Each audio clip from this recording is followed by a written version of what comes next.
Si è svolto giovedì 28 marzo presso la Fondazione Accademia dell'Artigianato di Este l'incontro organizzato dal GAL Patavino e del GAL Bassa Padovana sul tema risorse e progetti finanziati dai GAL padovani, risultati raggiunti e nuove prospettive. I GAL coinvolti nel progetto si pongono l'obiettivo di far emergere le peculiarità dei due territori dal punto di vista turistico, artistico, culturale, rurale e paesaggistico, creando le necessarie sinergie per sostenere la crescita, la competitività e la sostenibilità. Oggi i due GAL presenteranno i risultati di questi 4-5 anni di programmazione. I due GAL, quello della Bassa Padovana e il GAL Patavino, hanno investito e speso il 98% delle risorse che sono state assegnate dalla Regione Veneto. Abbiamo finanziato imprese agricole per la competitività e la multifunzionalità, abbiamo finanziato enti pubblici, quindi comuni ma anche privati, per il recupero del patrimonio artistico, paesaggistico, architettonico del nostro territorio per 3.400.000 euro. Abbiamo finanziato alcuni progetti del Parco dei Colli e della provincia di Padova. Ci accingiamo nei prossimi giorni a finanziare l'ultima tranche, che è quella delle promozioni del territorio dal punto di vista turistico e commerciale, per un altro 1 milione di euro. Importante per i programmi di sviluppo locale 2007-2013 è stata anche la Camera di Commercio di Padova, che ha contribuito al finanziamento dei programmi. La Camera di Commercio è uno dei soci del GAL Patavino e anche del GAL Bassa Padovana, e quindi fa parte del Consiglio di amministrazione e della gestione. Sicuramente in questa programmazione la Camera di Commercio ha dato il suo contributo, a mio parere forse si poteva fare qualcosa di più, però tenendo conto di quelle che sono le progettualità che sono previste nel prossimo ciclo di programmazione europea 2014-2020 e l'importanza che avrà questa programmazione, credo che le Camere di Commercio tutte dovranno impattare in modo più importante con quelli che saranno i nuovi gruppi di azione locale, perché più o meno queste saranno le forme e le strutture che garantiranno lo svolgimento delle attività territoriali nei territori, appunto come sono stati in questi anni per il GAL Patavino e il GAL Padovana. Testimone dei progetti il sindaco di Este, Giancarlo Piva, che evidenzia l'importante lavoro dei GAL nel territorio. Siamo particolarmente felici di ospitare oggi a Este questo convegno che evidenzia il lavoro importante fatto dal GAL per la promozione del nostro territorio.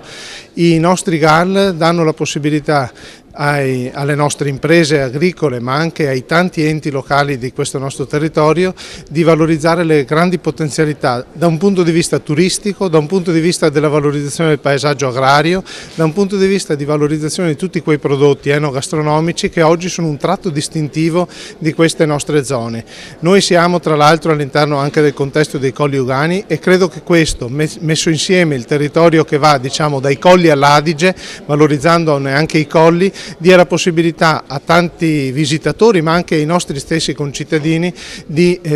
gradire appieno le grandi opportunità turistiche e di valorizzazione dei beni culturali che in questi nostri territori ci sono. Grazie ai GAL riusciamo a fare rete, riusciamo a mettere insieme le forze che come piccoli comuni non riusciremo a rendere evidenti per i nostri cittadini e per tutti coloro che possono avere il gradimento di essere in queste nostre zone. Quindi continuiamo ad impegnarci per questo con il supporto importante dei GAL e tramite i GAL dell'Unione Europea, che crede su questi percorsi di valorizzazione territoriale.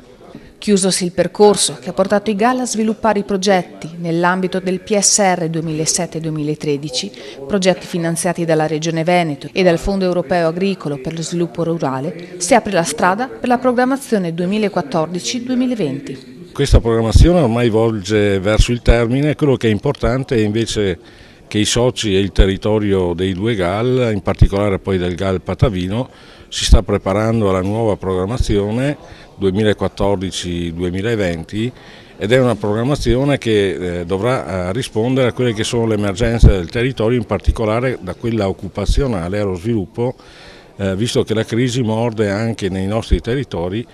e come dire, agganciare quelle che sono le possibili azioni per lo sviluppo delle imprese del territorio diventa un obiettivo primario. Per quanto riguarda il futuro abbiamo ancora in atto 3 progetti di cooperazione con altri GAL del territorio, quindi della Regione Veneto, e anche GAL del Friuli Venezia Giulia, compreso un GAL finlandese, quindi un progetto transnazionale, che sono i 3 progetti che riguardano i mercati, non solo agricoli ma in genere come momento di incontro. Quello del recupero dei luoghi letterali del nostro territorio è un progetto che riguarda i grandi fiumi, quindi tra il Brenta e l'Adige, dove tentiamo di rivalorizzare il territorio e le piste ciclabili. La programmazione 2014-2020 passa però prima da un lavoro di ricerca utile per individuare quelle realtà che necessitano di maggiori attenzioni. Stiamo cominciando ad aprire intanto dei tavoli di approfondimento con l'obiettivo primario di creare sinergia tra gli enti pubblici e le categorie delle imprese. Questo diventerà sicuramente l'elemento vincente, riuscire a fare rete e a lavorare insieme proprio per agganciare le possibili azioni di sviluppo su cui le imprese si creano un futuro.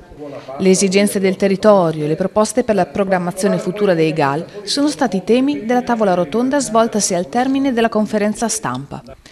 Presenti i sindaci del territorio e le autorità coinvolte nei progetti passati e futuri dei GAL. Marco Calaon, in rappresentanza della Camera di Commercio di Padova, Giancarlo Piva, sindaco di Este, Emanuele Barbetta, sindaco di Sant'Elena, Franco Zovi, Rete Impresa, Giovanni Biasetto, presidente Ente Parco dei Colli Euganei, Gianni Mamprin, vice sindaco di Monselice e Claudio Dascagno, rappresentante delle associazioni del mondo agricolo. A trarre le conclusioni dell'incontro la Presidente della Provincia di Padova, Barbara Degani. Mi sembra che oggi sia una giornata importante perché i GAL hanno dimostrato quello che hanno fatto e ci hanno proposto anche quello che andranno a fare, soprattutto un'attività di coordinamento con delle progettualità sovracomunali che cercano di dare sviluppo alla nostra economia territoriale, in prevalenza al mantenimento e alla valorizzazione di quello che è il nostro paesaggio rurale, quindi a tutto ciò che la ruralità comporta. I GAL padovani, consci dei risultati raggiunti coi programmi di sviluppo locale 2007-2013,